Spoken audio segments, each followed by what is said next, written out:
Assalamualaikum warahmatullahi wabarakatuh. Yang terhormat Ibu Dr. Randa Dahlia Pinem MM selaku dosen pengampu pada mata kuliah manajemen proyek.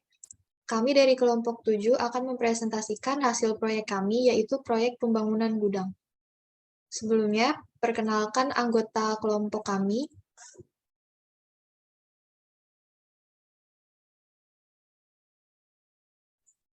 Yang pertama ada Risma Wulandari dengan NIM 005, lalu ada saya sendiri Nanda Syafitri dengan NIM 007, lalu ada Muhammad Rafka Putra dengan NIM 015, kemudian ada Alfia Laila Stani dengan NIM 032, lalu ada Chelsea Nabila dengan NIM 034. Selanjutnya untuk pembahasan materi akan dilanjutkan oleh rekan pemateri. Baik, selanjutnya eksekutif summary. Nama proyeknya yaitu pembangunan gudang warehouse logistik dengan deskripsi proyek sebagai kontraktor utama PT Kuproy Abadi Sejahtera mendapat pelaksanaan proyek dari PT Samudra Argo Logistik untuk membangun gudang yang digunakan sebagai sarana gudang logistik dalam penerimaan, penyortiran, dan distribusi barang di daerah Tanjung Priuk, Kota Jakarta Utara yang dibangun pada lahan sebesar 30 kali 60 meter. Dengan lokasi proyek di daerah Tanjung Priuk, Kota Jakarta Utara, dengan durasi proyek selama 6 bulan. Dana yang dibutuhkan sebesar Rp18.288.550.303 dengan keuntungannya dari segi aspek ekonomi. Sistem pembayarannya dengan termin pelaksanaan proyek dilakukan oleh PT Kuproy Abadi Sejahtera. Next.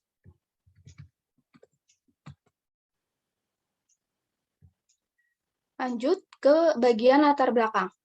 Banyak perusahaan membutuhkan jasa ekspedisi khususnya untuk kegiatan logistik dan pendistribusian barang. Hal tersebut menuntut setiap perusahaan yang bergerak dalam bidang ekspedisi untuk memiliki keunggulan bersaing agar dapat menjaga eksistensinya pada persaingan industri pengangkutan yang semakin kompetitif. Salah satunya adalah mengefisiensikan waktu dan biaya.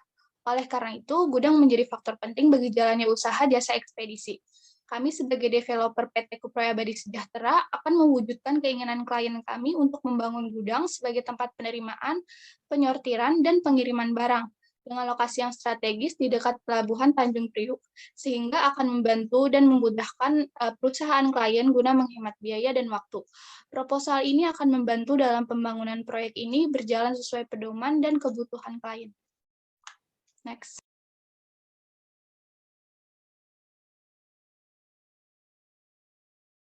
Selanjutnya yaitu ruang lingkup proyek. Adapun kegiatan manajemen perencanaan teknis sektor konstruksi bangunan berupa proyek pembangunan gudang di wilayah Tanjung Priok ini terbagi menjadi dua lingkup, yaitu lingkup wilayah perencanaan dan lingkup kegiatan dan materi perencanaan.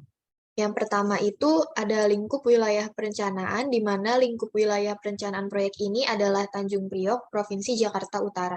Lalu pihak yang terkait dalam pelaksanaan proyek ini ada PT Kuproy Abadi Sejahtera sebagai vendor, lalu yang kedua ada PT Samudra Argo Logistik sebagai klien. Selanjutnya, lingkup kegiatan dan materi perencanaan. Yang pertama, persiapan koordinasi dan penyiapan administrasi dalam pelaksanaan proyek. Lalu dilanjutkan dengan pengkajian literatur dan peraturan perundang-undangan maupun standar teknis yang terkait dengan konstruksi bangunan gudang logistik.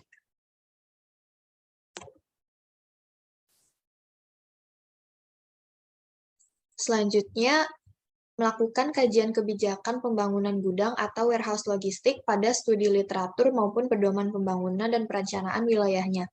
Lalu yang kedua, menetapkan variabel kajian secara lebih teknis, kemudian melakukan survei dan pendataan kondisi wilayah studi, lalu survei dan identifikasi pengukuran dan pengecekan batas lahan, serta kontur existing, lalu menghimpun data dan informasi pendukung lainnya, kemudian dilakukan kajian yang dianggap perlu dalam penentuan alternatif-alternatif pembangunan proyek, lalu pada tahap terakhir yaitu merumuskan rekomendasi penetapan proyek pembangunan gudang logistik beserta program pengembangannya.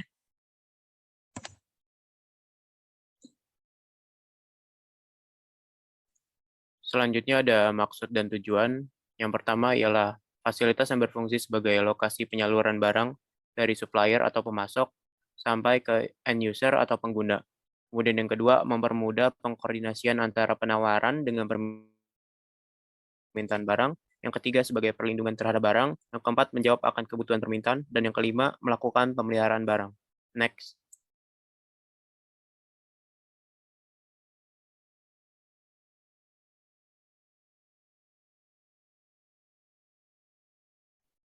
Selanjutnya yaitu ada pembahasan proyek. Pembangunan gudang atau warehouse logistik merupakan pekerjaan yang membutuhkan perencanaan atau persiapan awal seperti yang dibutuhkan dalam pelaksanaan proyek. Perencanaan dalam pembangunan gudang bongkar muat sebelumnya, segala izin yang dibutuhkan harus sudah diurus, time schedule telah dibuat, dan kontraktor telah memiliki shop drawing. Pekerjaan pendahuluan atau persiapan yang dilakukan dalam proyek ini meliputi barang yang sudah direncanakan dengan menggunakan konstruksi beton.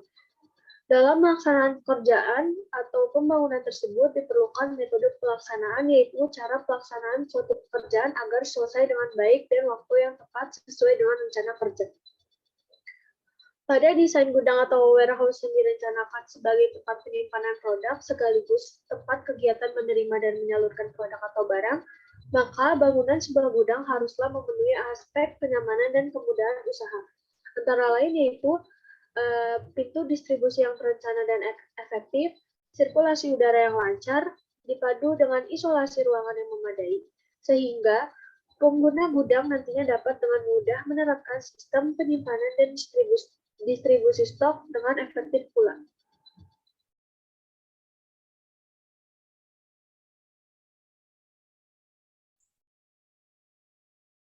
Selanjutnya yaitu tujuan dan keuntungan proyek.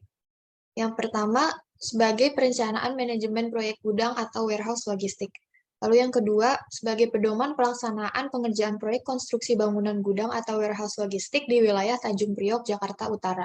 Lalu yang ketiga, untuk mengetahui pola manajemen pelaksanaan proyek yang tepat dengan menggunakan sumber daya yang tersedia dan sesuai kondisi lapangan. Lalu yang keempat, sebagai gambaran umum proyek guna mendapatkan kebutuhan waktu dalam pelaksanaan pembangunan proyek tersebut. Lalu yang kelima, mendapatkan rencana rancangan anggaran biaya yang ekonomis dengan keamanan yang bisa dipertanggungjawabkan secara teknis.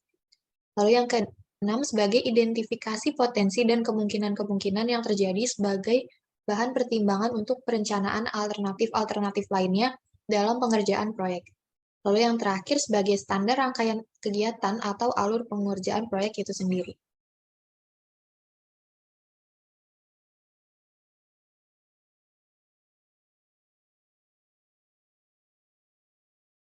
Selanjutnya ada tahap persiapan gudang.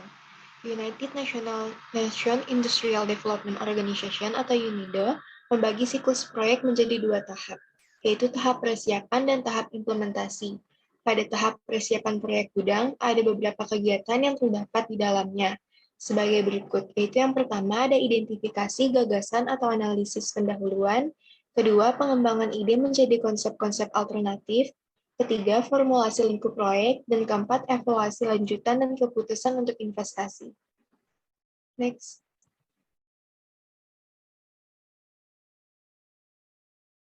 Dan berdasarkan Project Management Institute, proyek gudang ini ada dua tahap, yaitu tahap konseptual dan tahap PP atau definisi. Nah, pada tahap konseptual ini meliputi berbagai kegiatan termasuk menyusun dan merumuskan gagasan, analisis pendahuluan, dan studi kelayakan.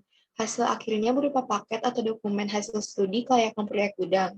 Kemudian pada tahap PP atau definisi, mulai dibentuk persiapan peralatan, rencana pelaksanaan proyek, dan strategi implementasi.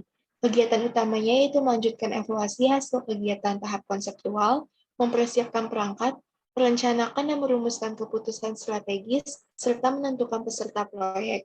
Hasil akhir berupa dokumen-dokumen dan RFP. Next.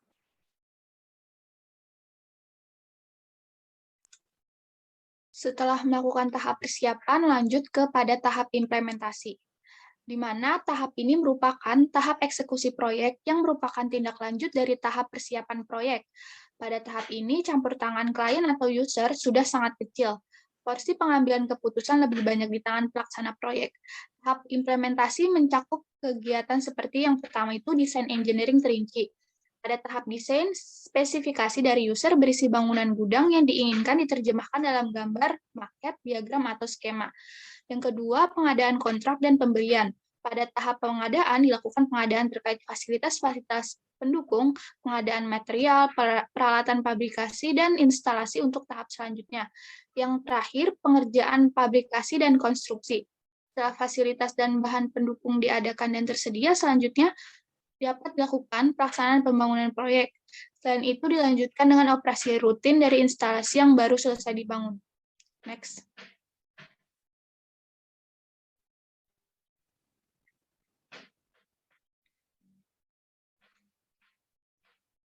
Berikut ini merupakan tahapan implementasi dalam pembangunan proyek gudang.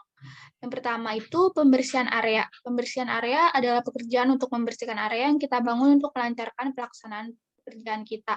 Seperti jika area tersebut harus di-cut atau fill untuk membuat area tersebut sesuai dengan gambar atau survei apakah mobil kren tersebut bisa masuk atau tidak, dan segala hal yang bisa menghambat pelaksanaan pembangunan.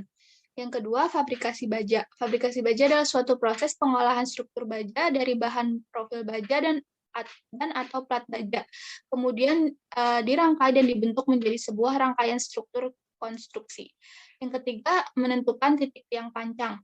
Kunci utama untuk menentukan titik tiang pancang ini adalah harus mendapatkan benchmark atau titik patokan awal kita. Bisa kita dapatkan dari batas gedung yang sudah ada, tentunya yang menentukan owner terlebih dahulu. Yang keempat itu proses tiang pancang atau tiang fondasi. Pelaksanaan proses tiang pancang dapat dilakukan ketika surveyor sudah mendapatkan semua titik fondasi tiang pancang. Pastikan semuanya di titik yang benar. Yang kelima, pembuatan pre-pour foundation dan pedestal. Setelah proses pemancangan fondasi tiang pancang dilakukan, selanjutnya dilakukan proses pembuatan pre-pour foundation dan pedestal. Pre-pour foundation yaitu membuat fondasi dengan melakukan pengecoran. Yang keenam, pemasangan kolom baja dan rafter frame kuda-kuda baja. Ketika pekerjaan pengecoran pre-pour foundation dan pedestal selesai dikerjakan, selanjutnya menunggu umur beton agar bisa dipasangkan kolom baja untuk selanjutnya. Yang ketujuh itu pembuatan tie beam. Tie beam adalah salah satu struktur bawah bangunan yang berfungsi untuk menahan beban dinding atau bukan struktur, dan untuk mengikat antara pile cap satu sama lain agar tidak terjadi pergeseran dan meminimalisir penurunan pondasi. Yang kedelapan itu pemasangan atap dan dinding. Setelah pemasangan rafter dan kolom selesai, selanjutnya dapat dilakukan pemasangan atap dari gording dan sampai penutup atap, serta dapat dilakukan secara bersamaan pemasangan dinding warehouse. Dan yang terakhir itu pembuatan slab floor. Setelah dinding terpasang, kemudian dapat dilakukan pemasangan fabrikasi besi lantai gudang. Next.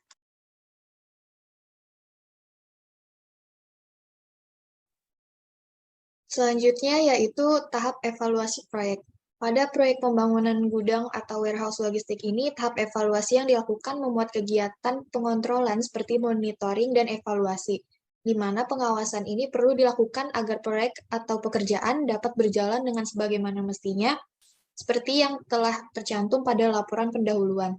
Selain itu, agar semua kegiatan dapat selesai tepat waktu sesuai dengan jadwal pelaksanaan pekerjaan.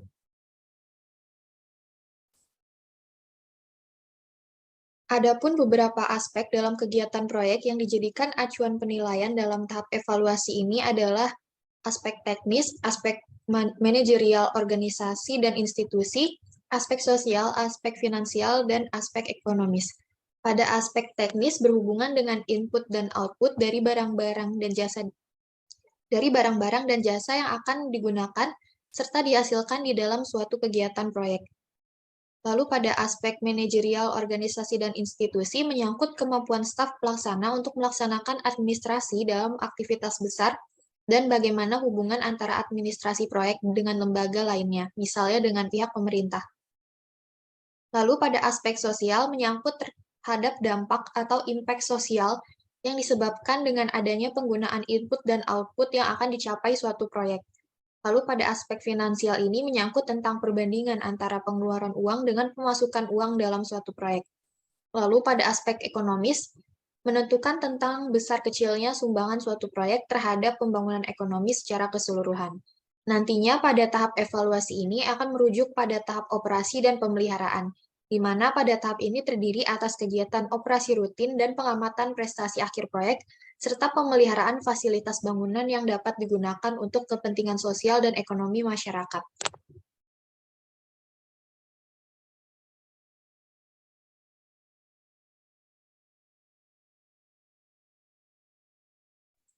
Kemudian ada perencanaan tahap konseptual.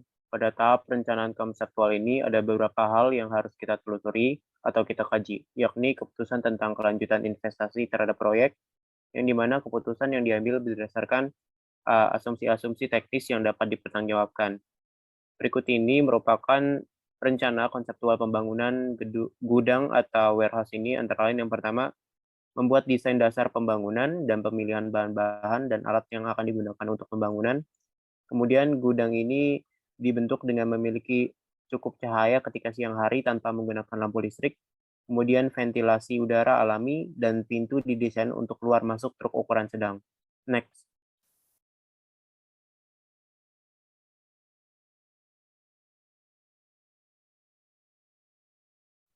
Oke, selanjutnya ada perencanaan tahap pelaksanaan. Tahap perencanaan ini merupakan tahapan awal yang akan dilakukan dalam pelaksanaan pembangunan proyek gudang. Tahap perencanaan tahap pelaksanaan ini meliputi kegiatan-kegiatan. Yang pertama ada persiapan administrasi. Persiapan administrasi pada tahap ini yaitu dimaksudkan untuk pembuatan proposal terkait pelaksanaan kegiatan yang juga berkaitan dengan modal yang akan dikeluarkan. Yang kedua yaitu ada mobilisasi personil. Pada pelaksanaan survei dibutuhkan tenaga ahli yang baik, yaitu tenaga ahli utama maupun tenaga ahli pendukung. Dalam pelaksanaannya, para tim tenaga ahli ini diberikan paparan terkait detail program pekerjaan yang kegiatan pekerjaan ini. Yang ketiga yaitu perumusan pendekatan dan metodologi pendekatan yang ini dimaksudkan untuk sebagai cara pandang dalam memahami suatu hal yang kemudian akan melandasi pemilihan metode. Dalam konteks kegiatan ini, pendekatan dipahami lebih kepada pola pikir yang digunakan oleh pelaksanaan pekerjaan. Yang keempat yaitu ada pengumpulan data-data literatur yang terkait.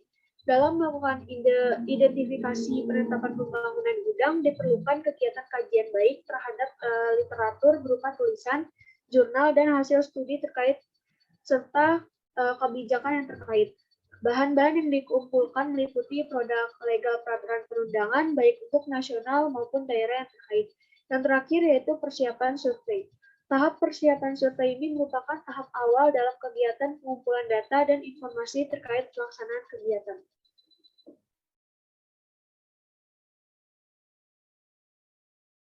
Selanjutnya ada perumusan struktur dan hierarki proyek. Work breakdown struktur atau WBS umumnya adalah diagram terstruktur dalam bentuk hierarki dan diagram pohon. Penyusunan WBS dilakukan secara top-down sehingga seluruh komponen kegiatan selalu berorientasi pada tujuan proyek. Next. Faktor-faktor yang dipertimbangkan dalam pembuatan WBS itu yang pertama ada pembagian berdasarkan area lokasi yang berbeda, kedua pembagian kategori yang berbeda untuk tenaga kerja, peralatan, dan material, ketiga pembagian subdivisi pekerjaan berdasarkan spesifikasi pekerjaan, dan keempat pembagian pihak seperti kontraktor utama, subkontraktor, dan supplier. Kategori tersebut akan membantu dalam menentukan tingkatan WBS sehingga mempermudah pemantauan bagian-bagiannya serta menentukan penanggung jawab untuk setiap elemen dan di tiap tingkatannya. Next. Nah, berikut ini merupakan struktur WBS untuk gudang serta kegiatannya, yaitu yang pertama ada tahap persiapan, kemudian ada kegiatan struktur bawah yang terdiri dari drainase, pekerjaan tanah, pekerjaan fondasi, pekerjaan tailgate, dan pekerjaan tie-beam. Next. Selanjutnya ada struktur tengah yang meliputi pekerjaan plat lantai, pekerjaan kolom baja, pekerjaan baja, pekerjaan cladding, dan pekerjaan dinding. Kemudian ada struktur atas yang meliputi kegiatan pekerjaan atap dan pekerjaan kanopi serta finishing. Next. Kemudian ada struktur hierarki. Hierarki meliputi manajemen internal dan eksternal dengan variasi susunan organisasi. Tanggung jawab personal dapat dikelompokkan sesuai tingkatan pada elemen pekerjaan. Tanggung jawab disesuaikan dengan kemampuannya dalam mengatasi beban tugas yang diberikan kepadanya. Nah, ini berikut ini merupakan hierarki dari proyek gudang ini yang terdapat pekerja tetap dan pekerja lepas. Next.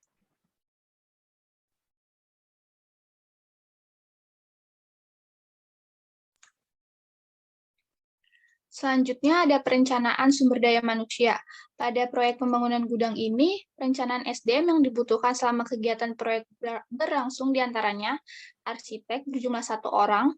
Arsitek adalah orang yang terlibat dalam perencanaan, merancang, dan mengawasi konstruksi bangunan yang perannya untuk memandu keputusan yang mempengaruhi aspek bangunan tersebut. Sesuai dengan kontrak, sistem upah dalam satu proyek sebesar Rp7.500.000. Lalu manajer proyek atau mandor sebanyak 1 orang. Manajer proyek ini terlibat dalam proses penentuan, merancang, mengawasi, memberi arahan bagi tenaga kerja. Sistem upah dalam 1 bulan sebesar Rp4 juta. Lalu yang terakhir ada tenaga pekerja, yaitu sebanyak 15 pekerja dengan tugas sebagai pekerja bangunan yang dengan menjaga desain dan mutu yang telah ditetapkan. Sistem upah dalam 1 bulan sebesar Rp160.000 per hari. Next.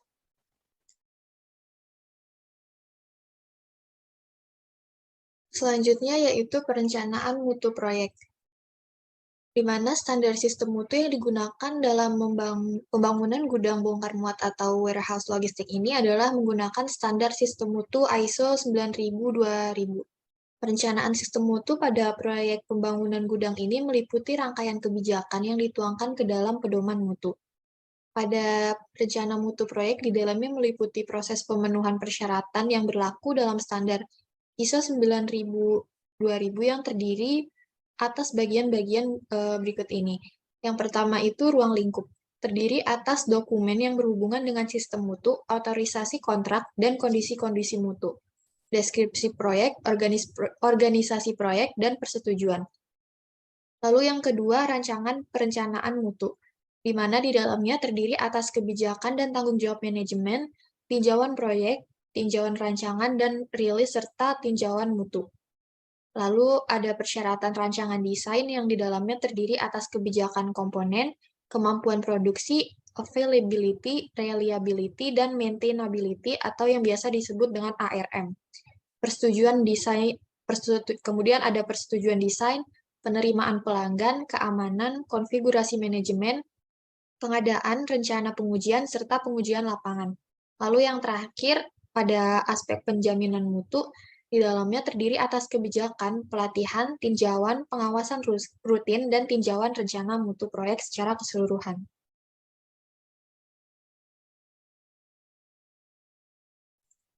Selanjutnya ada perencanaan ketiga. Guna untuk memenuhi sasaran keselamatan kerja haruslah memenuhi syarat-syarat keselamatan kerja sebagaimana diatur dalam Undang-Undang Nomor 1 Tahun 1970 Pasal 3 Ayat 1, yaitu mencegah dan mengurangi kecelakaan, mencegah dan mengurangi memadamkan kebakaran, mencegah dan mengurangi bahaya peledakan, dan memberi kesempatan atau jalan menyelamatkan diri pada waktu kebakaran atau kejadian-kejadian yang lainnya. Adapun alat-alat yang kami gunakan dalam pembangunan gudang ini yaitu yang pertama ada pelindung mata. Di sini kacamata pengaman digunakan untuk melindungi mata dari debu kayu, batu, serpihan besi yang berterbangan dari angin. Kemudian yang kedua ada sarung tangan pengaman. Tujuan utama penggunaan sarung tangan adalah melindungi tangan dari benda-benda keras dan tajam selama menjalankan pekerjaan. Kemudian masker, yakni pelindung bagi pernapasan sangat penting untuk pekerjaan konstruksi karena itu diperlukan masker. Kemudian ada pelindung wajah di sini untuk melindungi wajah dari percikan benda asing saat bekerja. Kemudian ada tali pengaman ataupun sabuk keselamatan, di mana banyak sekali terjadinya kecelakaan kerja karena jatuh dari ketinggian. Oleh karena itu, penjagaan utama ialah tersedianya jaring pengaman untuk keamanan individu perlu sabuk pengaman. Kemudian yang terakhir ada jalur evakuasi, di mana jalur penyelamatan yang didesain khusus dan dengan menghubungkan semua area ke area yang aman sebagai titik kumpul para pekerja. Next.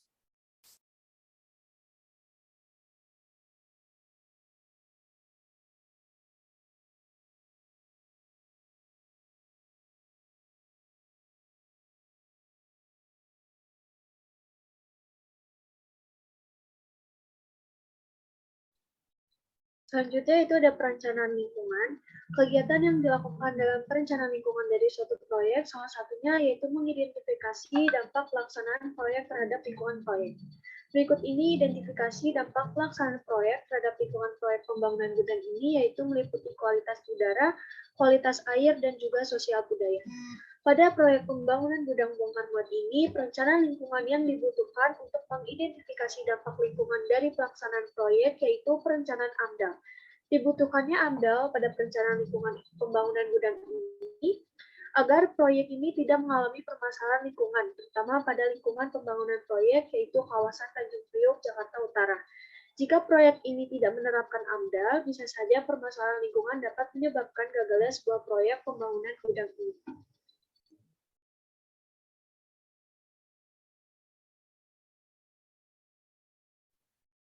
Selanjutnya ada perencanaan manajemen risiko.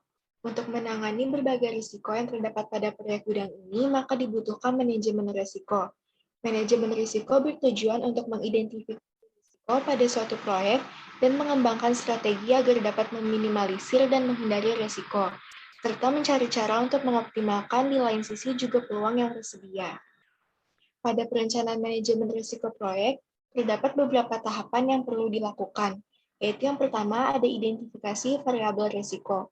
Pada tahap ini, analisis SWOT harus dilakukan terhadap konteks proyek dengan perusahaan, kemudian melakukan strukturisasi bermacam-macam variabel risiko yang diperoleh dari kumpulan data proyek yang telah selesai atau hasil brainstorming dengan tim proyek, lalu dimasukkan ke berbagai kategori risiko berdasarkan ciri-ciri setiap variabel.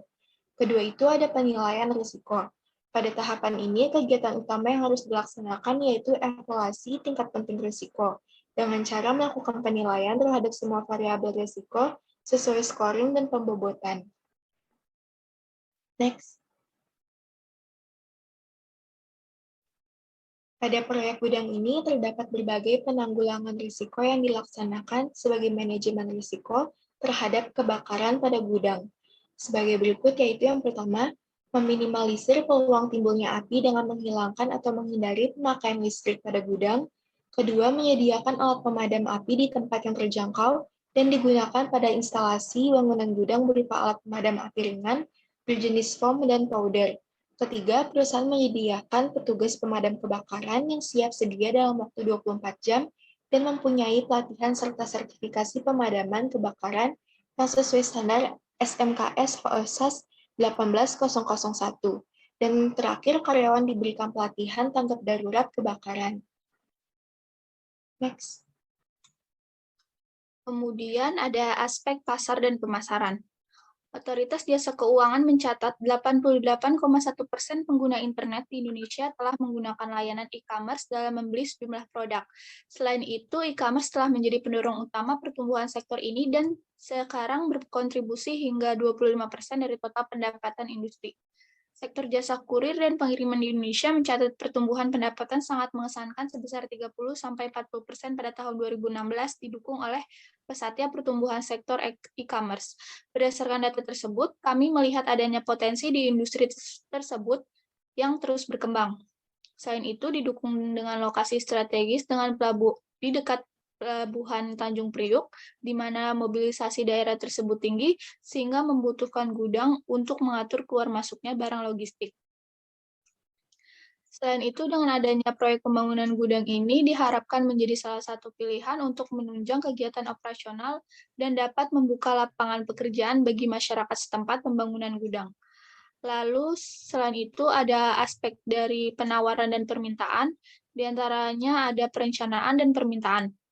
Perencanaan permintaan terdiri dari area dibagi menjadi area yang kemudian dikaji potensi daya serapnya. Pada proyek ini, gudang akan dibangun di sekitar wilayah Pelabuhan Tanjung Priok, Jakarta Utara, di mana posisinya sangat strategis karena di tengah-tengah kawasan industri dan di ibu kota. Yang kedua, spesifikasi produk. Pada proyek ini, gudang kami akan dibangun berdasarkan dengan standar, dengan model bangunan terkini, dan yang terpenting adalah kualitas yang bagus. Lalu, permintaan masa depan dan saat ini.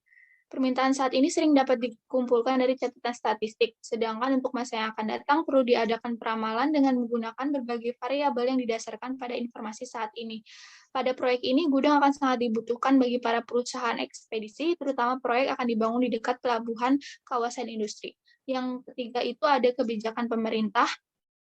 Jadi, sebelum pembangunan gudang ini, mesti memperhatikan kebijakan, peraturan, dan perencanaan pemerintah, di mana di antaranya seperti peraturan pengendalian ekspor-impor, kebijakan dan peraturan aspek finansial, pajak dan bea masuk, kebijakan pemakaian produk dan sumber daya domestik, rangsangan ekspor, dan pemberian subsidi, dan lain-lain. Dengan adanya proyek pembangunan ini, diharapkan menjadi salah satu penunjang kegiatan operasional di kawasan pelabuhan tersebut. Next. Selanjutnya yaitu aspek teknik dan teknologi dari proyek pembangunan gudang atau warehouse logistik ini. Adapun rincian dalam aspek teknis pada proyek pembangunan gudang atau warehouse logistik ini adalah sebagai berikut. Yang pertama itu perencanaan teknis yang akan dijadikan acuan pembangunan proyek.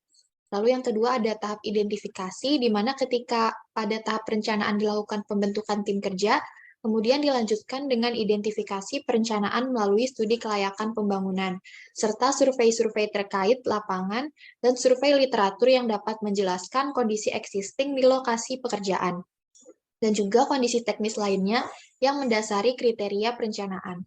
Lalu kemudian ada pengadaan material untuk pekerjaan persiapan, lalu ada mobilisasi peralatan, kemudian pelaksanaan di lapangan, di mana dimulai dengan melakukan pengukuran dan membuat patok ukur tetap yang akan menjadi pedoman bagi pengukuran-pengukuran selanjutnya. Lalu yang terakhir ada tahap pengendalian terhadap jalannya kinerja pembangunan proyek ini.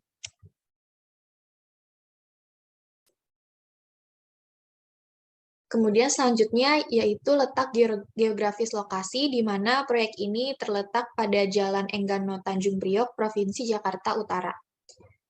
Pemilihan lokasi proyek ini tentunya berdasarkan pertimbangan-pertimbangan, yaitu yang pertama lokasi proyek dekat dengan pelabuhan, yang mana tujuan dari proyek ini adalah membangun gudang dengan fungsi warehouse logistik, sehingga tentunya memiliki lokasi yang strategis untuk penerimaan barang karena dekat dengan daerah pelabuhan. Lalu pertimbangan kedua yaitu lokasi berada di wilayah industri. Kemudian tersedianya sarana air dan listrik yang merupakan faktor utama dalam operasional proyek. Lalu pertimbangan terakhir yaitu lokasi proyek dekat dengan jalan utama sehingga akses transportasi mudah. Kemudian adapun fasilitas pelengkap pada proyek pembangunan gudang ini, yang pertama kantor dan gudang, kemudian ada tempat stok mekanikal, lalu ada alat penunjang dan fasilitas pekerja lainnya. Ada teknologi proses produksi menyangkut macam teknologi dan segala sesuatu yang berkaitan dengannya dalam pelaksanaan proyek.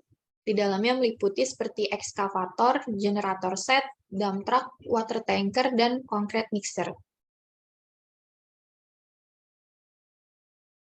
Kemudian berikut ini adalah gambar dari denah instalasi atau perencanaan site plan dari proyek pembangunan gudang.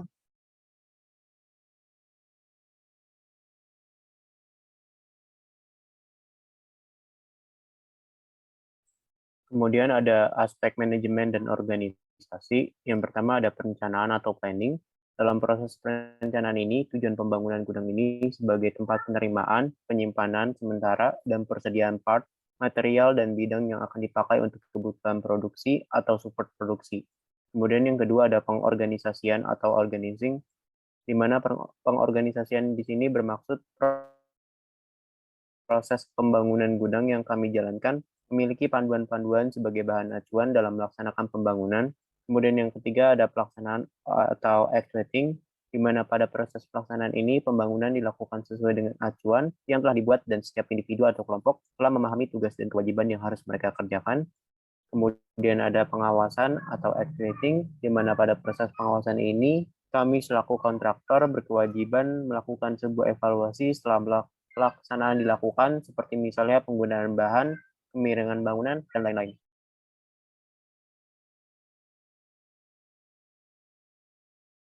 Selanjutnya ada aspek finansial dan ekonomi. Menurut Dipo Husodo, dalam pelaksanaan proyek konstruksi, Total biaya proyek adalah sejumlah komponen biaya yang meliputi biaya tenaga kerja, biaya material, biaya peralatan, dan biaya tak langsung, serta keuntungan. Pada biaya tenaga kerja, estimasi bagian tenaga kerja adalah aspek tersulit dari analisis biaya konstruksi secara keseluruhan. Ada beberapa faktor yang mempengaruhi dan perlu diperhitungkan, seperti kondisi tempat bekerja, keterampilan, jam kerja, tingkat produktivitas, persaingan, dan indeks biaya hidup. Kemudian pada biaya material, meliputi perhitungan semua kebutuhan volume dan biaya material untuk setiap komponen pekerjaan, termasuk material pekerjaan primer dan sekunder. Kemudian pada biaya peralatan, termasuk pembelian atau sewa, mobilisasi, demobilisasi, relokasi, transportasi, instalasi, pembongkaran, dan operasi selama konstruksi. Dan terakhir, biaya tak langsung dapat digolongkan menjadi dua, yaitu biaya umum dan biaya proyek. Berikut ini merupakan RAB dari proyek gudang sebagai berikut, yang meliputi pekerjaan struktur baja, pekerjaan sipil, dan struktur hierarki atau gaji tenaga kerja. Sehingga total biaya yang dibutuhkan oleh proyek gudang ini sebesar 18.288.550.303 rupiah. Next. Selanjutnya yaitu ada aspek hukum dan legalitas. Aspek hukum merupakan hal yang berkaitan dengan legalitas proyek yang akan dibangun, bahwa setiap proyek yang akan dibangun harus memenuhi hukum dan tata peraturan yang berlaku. Untuk aspek hukum ini dibutuhkan jenis data, sumber data, cara memperoleh, dan cara menganalisis data yang terkait.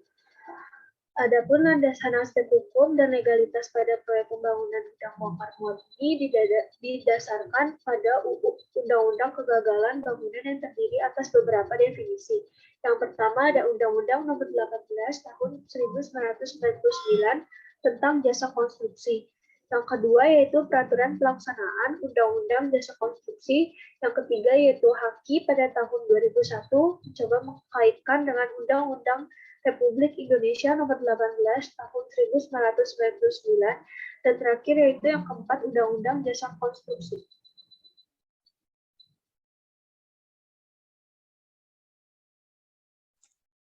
Kemudian ada critical path method atau CPM. Seperti yang kita tahu, CPM merupakan teknik menganalisis jaringan kegiatan atau aktivitas-aktivitas ketika menjalankan proyek dalam rangka memprediksi durasi total.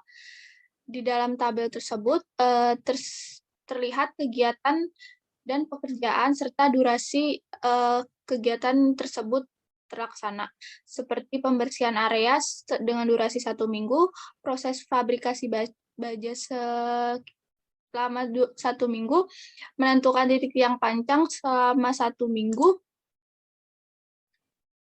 menentukan titik tiang pancang selama 3 minggu, lalu proses tiang pancang selama 3 minggu, pembuatan pre-pour foundation dan pedestal selama 3 minggu, pemasangan kolom baja dan rafter frame kuda-kuda baja selama 2 minggu, pembuatan tie beam selama 6 minggu, pemasangan atap dan dinding selama 4 minggu, pembuatan slab floor selama 1 minggu, dan finishing dan maintain selama 1 minggu. Berikut ini di bawah merupakan bagan dari metode CPM tersebut. Berdasarkan perhitungan CPM, kegiatan proyek dari awal hingga akhir secara keseluruhan dan singkat mencakup 10 pekerjaan dengan total waktu pengerjaan proyek selama 27 minggu atau 6 bulan. Next.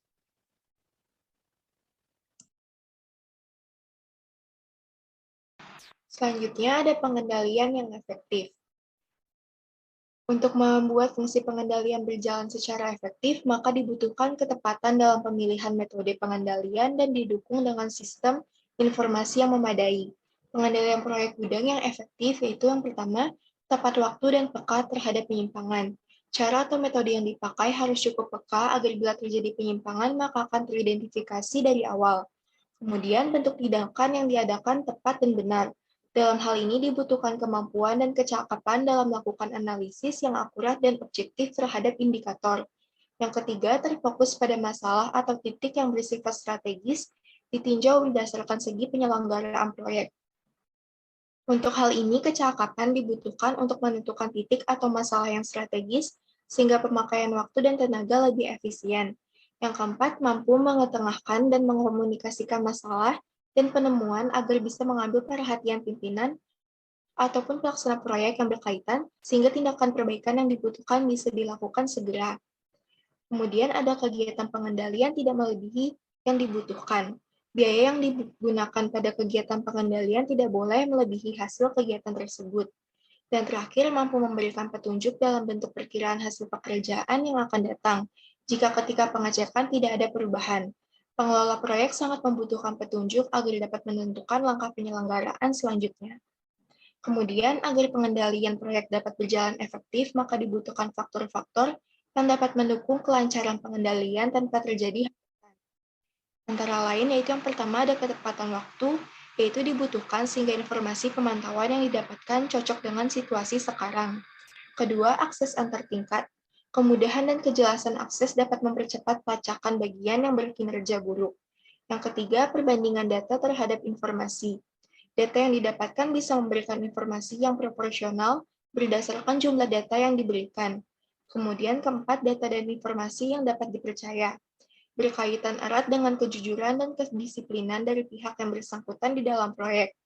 Dan terakhir itu ada objektivitas data. Kesesuaian data yang didapatkan dengan kejadian yang berada di lapangan tanpa adanya pendapat pribadi. Next.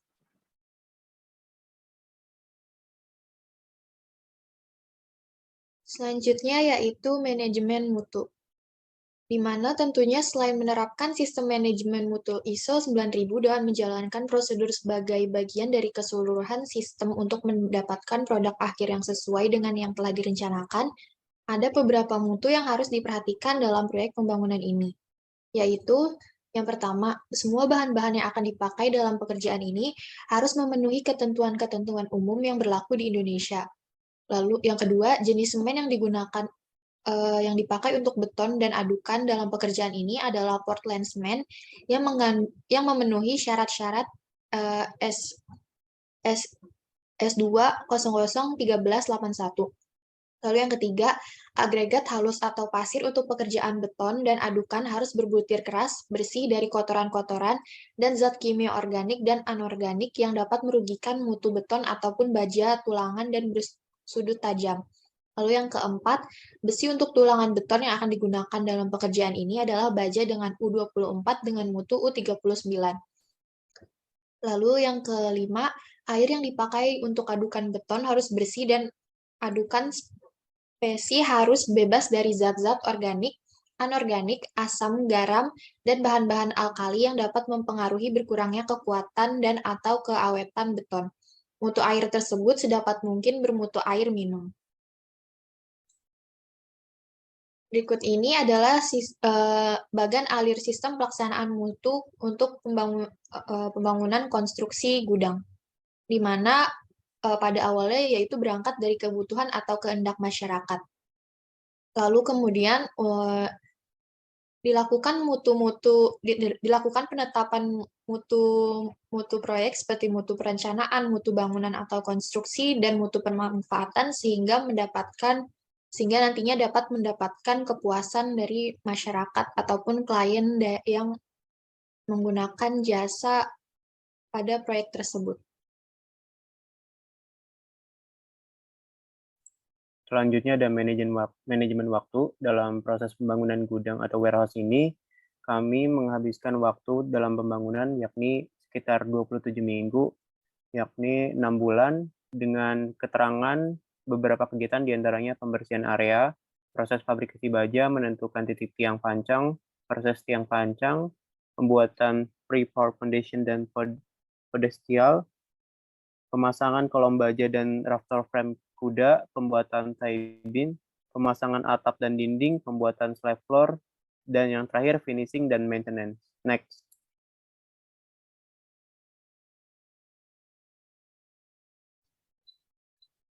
Selanjutnya ada manajemen K3.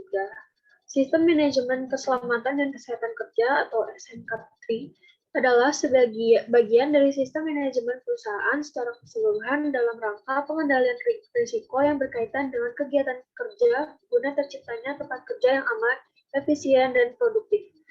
Menurut Peraturan Pemerintah Nomor 50 Tahun 2012, gudang atau warehouse merupakan salah satu elemen vital yang dimiliki perusahaan karena di dalamnya terdapat berbagai macam aset perusahaan, baik berupa bahan baku, barang setengah jadi, suku cadang, barang jadi, bahan-bahan kimia, dan lain-lain. Aset-aset tersebut perlu dijaga dengan baik agar produktivitas perusahaan tetap berjalan maksimal. Maka dari itu, ada satu hal yang penting perlu diperhatikan pekerja saat bekerja di area gedung, yakni keselamatan dan kesehatan kerja atau K3 di pergudangan. Agar kerugian perusahaan di berbagai aspek yaitu aspek biaya, aspek waktu, aspek cedera, dan produktivitas dapat diminimalkan. Terlebih, proses kerja di gudang mengandung banyak potensi bahaya yang bisa mengakibatkan cedera, sehingga para pekerja harus benar-benar memahami prosedur K3 saat melakukan pekerjaannya. Pada proyek pembangunan gudang ini menggunakan sistem manajemen K3 OSAS 1/1999, maka berdasarkan perencanaan program keselamatan dan kesehatan kerja yang telah ditetapkan sebelumnya, kinerja proyek dapat memastikan pengendalian K3 berjalan dengan baik agar tidak terjadi hal-hal yang tidak diinginkan.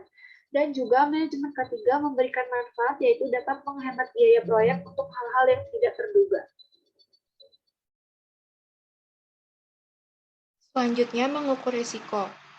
Risiko proyek. Pada proyek gudang ini terdapat risiko yang menjadi prioritas setelah pengendalian dilakukan yang ternyata terpusat pada level organisasi. Yang pertama itu, terhambatnya pengerjaan proyek. Risiko ini terjadi karena anggota tim yang kurang mendukung proses pengerjaan proyek. Hal ini meliputi rendahnya keinginan dari anggota tim untuk bekerja secara maksimal dan peluang keluar atau mengundurkan diri saat proses pengerjaan proyek berlangsung. Yang kedua, penyelesaian proyek bukan prioritas menjadi tidak sesuai dengan ketetapan awal. Risiko ini terjadi dikarenakan munculnya perubahan sumber daya yang disebabkan oleh perubahan prioritas perusahaan provider. Yang ketiga, tidak adanya kesepakatan permintaan dan dari user atau konsumen. Timbulnya konflik antara user atau konsumen menjadi salah satu faktor yang menyebabkan risiko ini terjadi. Yang keempat, sulitnya mendapatkan requirement proyek. Hal ini terjadi karena kurangnya komitmen yang dimiliki oleh konsumen. Dan terakhir, proyek harus disesuaikan dengan perubahan permintaan. Risiko ini timbul karena permintaan yang berubah oleh user. Selanjutnya, cara yang dapat dilakukan untuk mengukur risiko adalah dengan membuat matrik atau peringkat risiko. Matrik atau peringkat risiko menggabungkan antara kemungkinan dan keparahannya. Apabila peluang terjadinya suatu risiko sangat tinggi, serta akibat yang ditimbulkan sangat parah, maka risiko tersebut digolongkan sebagai risiko tinggi. Berikut ini merupakan matriks risiko pada proyek gudang ini. Pada matriks risiko, peringkat kemungkinan dan keparahan diberi nilai antara 1 sampai 5. Nilai risiko didapatkan dengan mengalihkan antara kemungkinan dan keparahannya, yaitu antara 1 sampai 25. Next.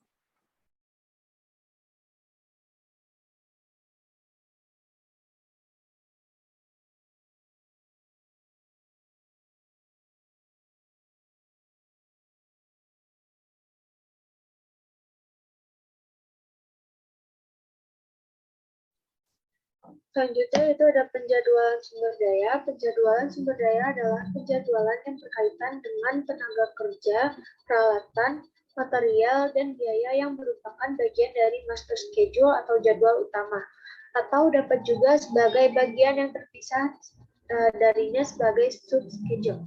Pada proyek pembangunan ini menjelaskan bahwa penjadwalan sumber daya melalui peralatan, material, modal, atau biaya, dan juga tenaga kerja. Dilakukannya penjadwalan sumber daya pada awal sebelum melakukan sebuah proyek pembangunan gudang ini, yaitu untuk mengatasi terjadinya ketersediaan sumber daya yang terbatas. Karena jika ketersediaan sumber daya yang terbatas, maka biasanya durasi proyek pembangunan gudang ini menjadi lebih lambat dari yang telah direncanakan, yaitu 27 minggu.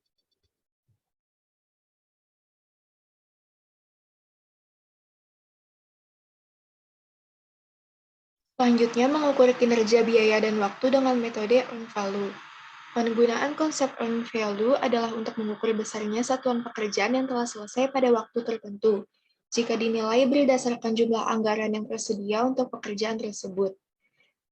Fleming dan komplement menjelaskan konsep earned value dibandingkan dengan manajemen biaya tradisional. Ada dua dimensi dalam manajemen biaya tradisional, yaitu hubungan antara biaya aktual dengan biaya rencana. Status kinerja pada manajemen biaya tradisional tidak dapat diketahui, sedangkan ada tiga dimensi pada earned value, di mana dimensi ketiga tersebut adalah besarnya pekerjaan secara fisik yang telah diselesaikan atau disebut earned value atau percent complete. Konsep earned value menggabungkan biaya, jadwal, dan prestasi pekerjaan. Indikator yang dapat dipakai adalah biaya aktual, nilai hasil, dan jadwal anggaran. Berdasarkan pemakaian tiga indikator tersebut, maka berbagai faktor yang menggambarkan kemajuan dan kinerja pelaksanaan proyek dapat dihitung. Next.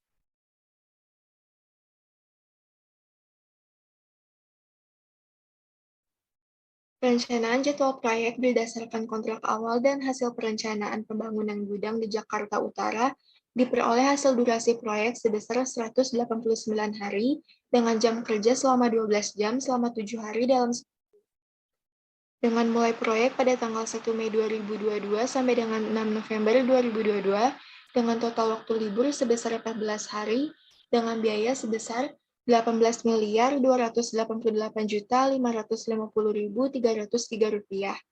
Pembangunan proyek gudang ini berpotensi mengalami keterlambatan. Faktor-faktor yang menyebabkan keterlambatan proyek pembangunan gudang di Jakarta Utara antara lain sebagai berikut. Yang pertama, alat dan material yang terlambat datang karena akses masuk menuju pembangunan gudang hanya diizinkan oleh pihak terkait setelah pukul 12 malam waktu Indonesia Barat. Kedua, kurang baiknya keadaan cuaca menyebabkan berhentinya kegiatan pekerjaan. Ketiga, kurang dan tidak produktifnya tenaga kerja di lapangan, serta peralatan-peralatan yang tersedia di lapangan tidak dapat bekerja dengan maksimal. Jadi, langkah pertama yang dilakukan dalam percepatan proyek pembangunan gudang adalah mengidentifikasi kegiatan pada jalur kritis. Kegiatan jalur kritis proyek ini terjadi pada pekerjaan kolom struktur fondasi dengan rincian pekerjaan proses fabrikasi baja dan proses tiang pancang atau tiang pandasi. Next.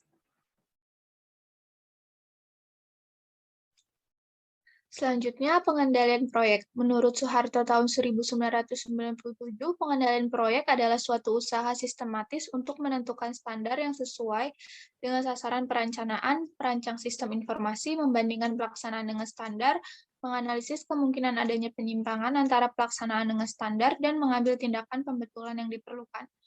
Penerapan pada proyek gudang mencakup unsur-unsur pengendalian sasaran proyek yang dikendalikan diantaranya aspek biaya, jadwal atau waktu, mutu, dan keselamatan kerja yang memiliki format standar dan kriteria sebagai alat ukur.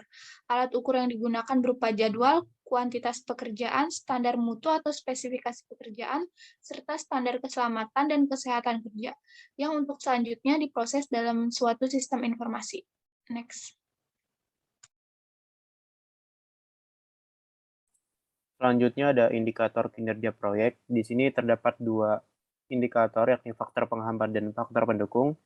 Di faktor penghambat yang pertama ada gambaran proyek yang dibuat perencana. Dan di sini pada proyek pembangunan gudang ini dengan ukuran dan kompleksitas yang sangat besar, yang melibatkan banyak organisasi, ditambah lagi banyaknya kegiatan yang saling terkait, maka akan timbul masalah kesulitan koordinasi dan komunikasi. Kesulitan yang sama bisa juga timbul karena kerumitan pendefinisian struktur organisasi proyek yang dibuat perencana. Kemudian faktor tenaga kerja.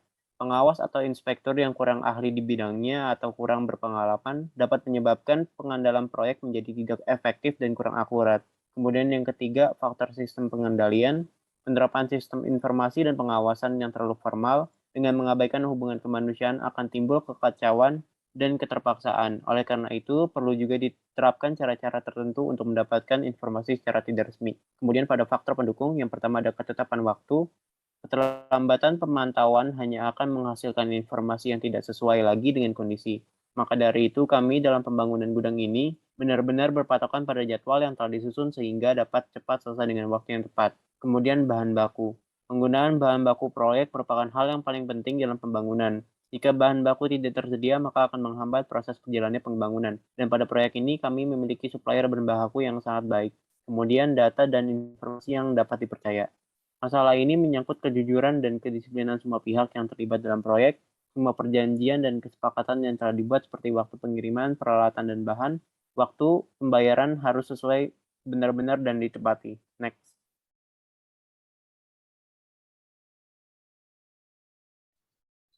Selanjutnya yaitu ada pengendalian kinerja, biaya, waktu, dan sumber daya proyek.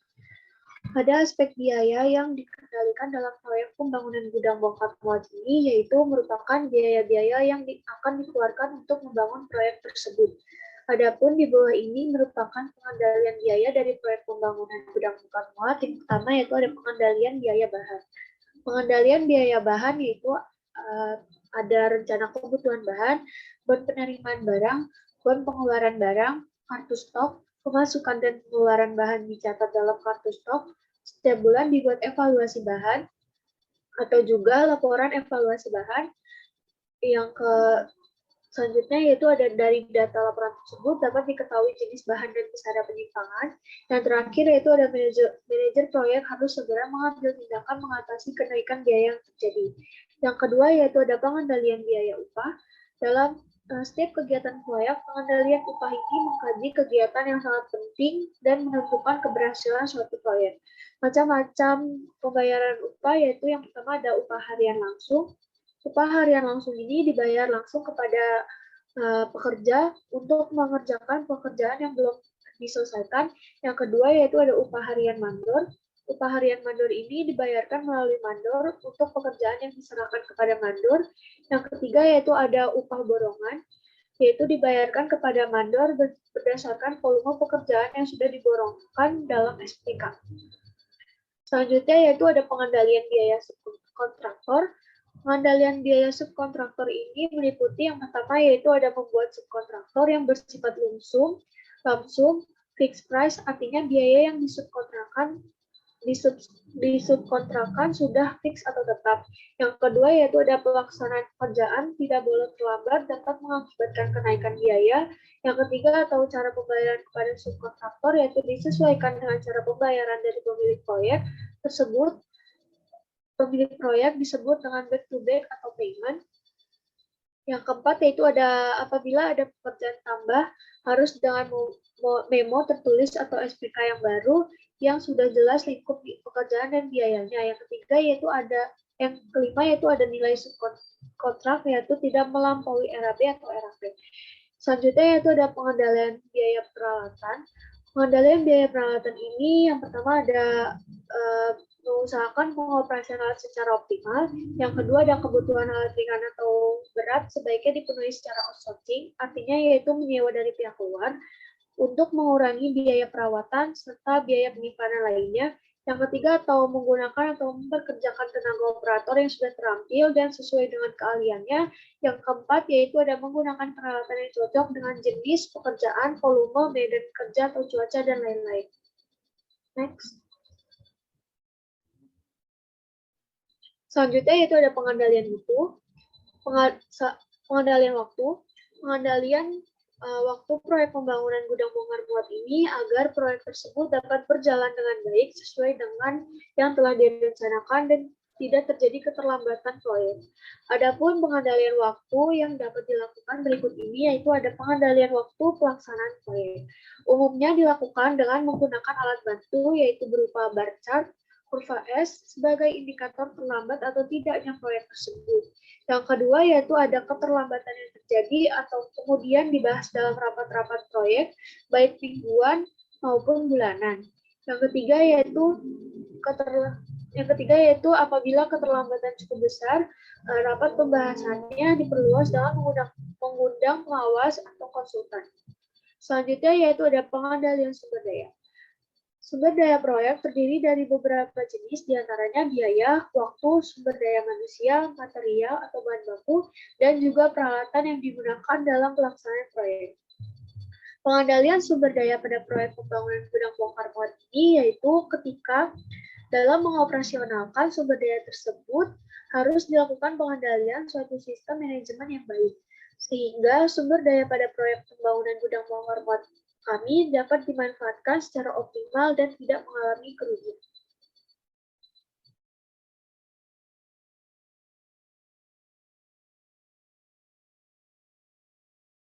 Selanjutnya, pengendalian mutu. Pada proyek pergudangan, pengendalian mutu dilakukan oleh kontraktor dan personel kontraktor pada bagian pelaksanaan proyek, mulai dengan memeriksa alat, bahan, dan mengordinasikan pekerja untuk hasil yang maksimal. Metode yang digunakan dalam pengendalian mutu tergantung pada jenis proyek dan akurasi yang diperlukan. Ada 3 pendekatan berikut yang sering ditemui dalam proyek pembangunan. Yang pertama itu inspeksi dan evaluasi. Hal ini dilakukan pada gambar arsitektur, gambar untuk pembelian peralatan, pembuatan model, dan perhitungan yang berkaitan dengan desain teknik. Kedua, inspeksi peralatan dan uji kecakapan. Pekerjaan ini berupa pemeriksaan fisik termasuk uji coba untuk melihat fungsionalitas dari peralatan tersebut. Dan ketiga, itu ada pengujian dengan mengambil contoh. Tujuan penggunaan cara ini adalah untuk melakukan pengujian terhadap material apa telah memenuhi spesifikasi atau kriteria yang ditetapkan. Kemudian ada beberapa langkah dalam proses pengendalian mutu, yaitu yang pertama menentukan sasaran. Sasaran proyek adalah untuk menghasilkan suatu produk dengan anggaran, jadwal, dan mutu yang telah ditetapkan. Kedua, lingkup kegiatan, yaitu untuk memperjelas sasaran, maka perlu lebih memperjelas ruang lingkup proyek, yaitu skala, batasan, dan jenis pekerjaan yang harus dilakukan dalam paket pekerjaan, SPK, dan RKS untuk menyelesaikan ruang lingkup proyek secara menyeluruh. Ketiga, standar dan kriteria. Untuk mencapai tujuan yang efektif dan efisien, perlu disusun pedoman atau norma yang menjadi tolak ukur, perbandingan, dan analisis. Keempat, merancang sistem informasi. Perlunya sistem informasi dan pendataan yang dapat memberikan informasi yang akurat, cepat, dan tepat untuk pengambilan keputusan yang perlu ditekankan dalam proses pengendalian. Yang kelima, mengkaji dan menganalisis hasil pekerjaan. Langkah ini dibutuhkan agar dapat menganalisis hasil untuk dibandingkan dengan kriteria standar yang telah ditetapkan. Dan terakhir, mengadakan tindakan perbaikan. Jika hasil analisis menggambarkan adanya penyimpangan yang cukup berarti, maka tindakan perbaikan harus dilakukan. Selain itu, pengendalian mutu dalam proyek gudang ini menerapkan standar ISO atau International Organization for Standardization 9001 tahun 2000. Next.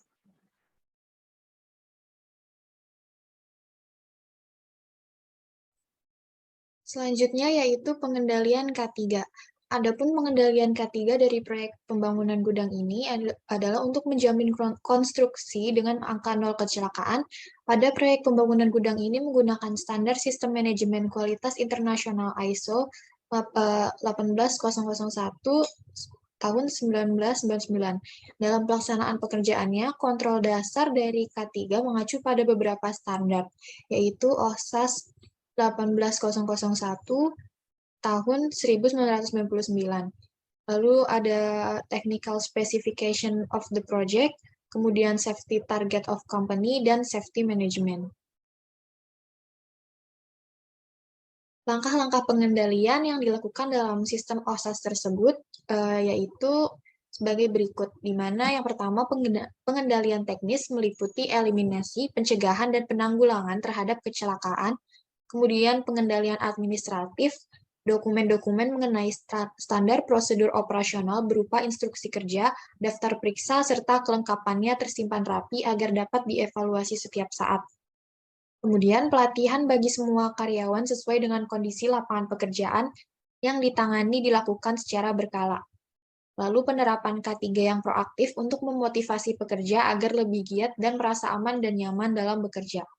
Lalu yang terakhir, pemakaian peralatan atau instalasi berat yang hati-hati dan sesuai prosedur penggunaannya.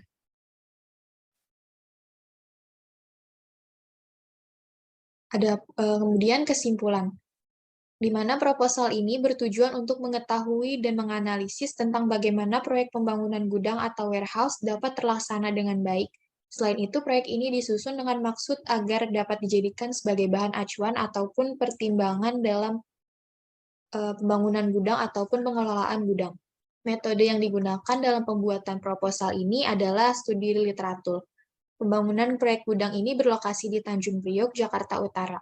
Pembangunan proyek gudang atau warehouse logistik ini dibangun di bawah kehendak PT Kuproy Abadi Sejahtera yang mendapatkan pelaksana dari PT Samudra Argo Logistik yang digunakan sebagai sarana gudang logistik dalam penerimaan, penyortiran dan distribusi barang di daerah Tanjung Priok, Jakarta Utara. Dengan menggunakan luas lahan sebesar 30 kali 60 meter dengan waktu penyelesaian pembangunan selama 6 bulan atau sekitar 27 minggu dan membutuhkan biaya sebanyak 18 miliar. Berikut ini adalah daftar pustaka dari pengerjaan proposal proyek pembangunan gudang ini. Baik, sekian presentasi dari kelompok kami. Mohon maaf apabila ada kesalahan kata dalam penyampaian materi. Wassalamualaikum warahmatullahi wabarakatuh. Terima kasih.